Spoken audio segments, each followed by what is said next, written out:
while the distribution of cat scratch disease is worldwide, when we look at the United States, more than half of these cases occur between September and January. As I said, cases are typically of kids under the age of 18. In fact, according to the CDC, these cases are usually kids aged 5 to 14 or kids with weakened immune systems. Okay, now let's touch on some of the symptoms associated with it. The incubation period for cat scratch disease is typically 3 to 14 days. Typical physical evidence of infection can present as lesions, and when we look at exactly where the infection occurred, this is known as the primary inoculation lesion. It typically lasts for 1 to 3 weeks, but can last for months. It's usually red, raised, round, and swollen, and can be accompanied by the presence of pus. Other symptoms of cat scratch disease include headache, fever, exhaustion, poor appetite, and eventually swollen, painful, and tender lymph nodes. This is known as regional lymphadenopathy. It typically occurs proximal to the primary inoculation site and can last from 1 to 4 months. Alright, now with all this in mind, let's talk about exactly what can make this so dangerous. While much more severe symptoms are typically very rare, they can occur and they can take place in a number of areas in the body. In the brain, symptoms can include ataxia, cranial nerve palsies, encephalitis, aseptic meningitis, and what is known as status epilepticus, which is basically seizure activity that lasts for 5 minutes or more. The disease can also affect the musculoskeletal system and can present with symptoms of joint stiffness, muscle pain, and arthritis. Another particularly dangerous symptom that can occur is the inflammation of the heart valves, or endocarditis. And one thing that really sucks about this particular symptom is that it's sometimes tough to catch. You can get what's known as culture-negative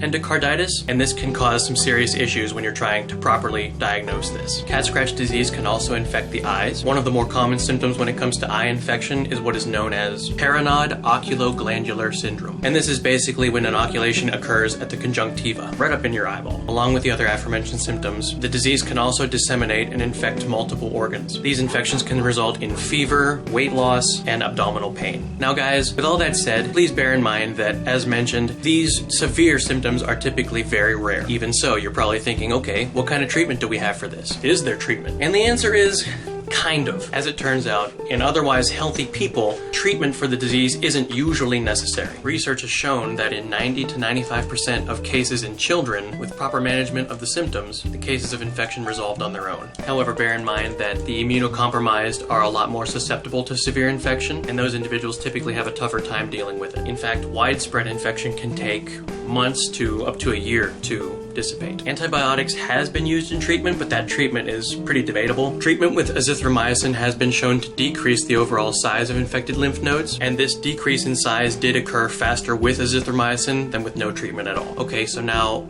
how can you prevent it? When it comes to human infection, it's important to clean any wounds you receive from a cat with running water and soap. Also, don't let cats lick your open wounds. An infected cat licking an opened wound on a human can transmit Bartonella henselae infection. Individuals with weakened immune systems would be better off adopting cats older than a year. It would also be a good idea to avoid rough play with your cat, because this could cause them to scratch you or bite you and thereby transmit infection. Also, it's a good idea to avoid touching or petting feral cats because you don't know if they're infected. It's also extremely important that if you start developing symptoms that you reach out to your physician. Now, what about your cat? Proper flea prevention and management is very important. If your cat does have fleas, there are topical and oral flea treatment products that can be used. However, it's extremely important before using any flea products to check with your vet to make sure that it's safe for your cat and your family. As you're using proper flea treatment, it's a good idea to use a flea comb to help control flea dirt on your cat. This of course can help prevent it from getting into an open wound. It's a good idea to vacuum your home routinely, and if necessary, take measures to utilize pest control. Trimming your cat's nails can also be a good idea. Of course, visit the vet on a routine basis, and keep your cats indoors. Alright guys, well as always, I really hope that you enjoyed this video. If there's ever anything you guys want me to talk about, any particular virus, bacteria, parasite, or any kind of disease that you want me to talk about, leave me a comment or shoot me a message and I will be more than happy to talk about it. Have a great day, guys.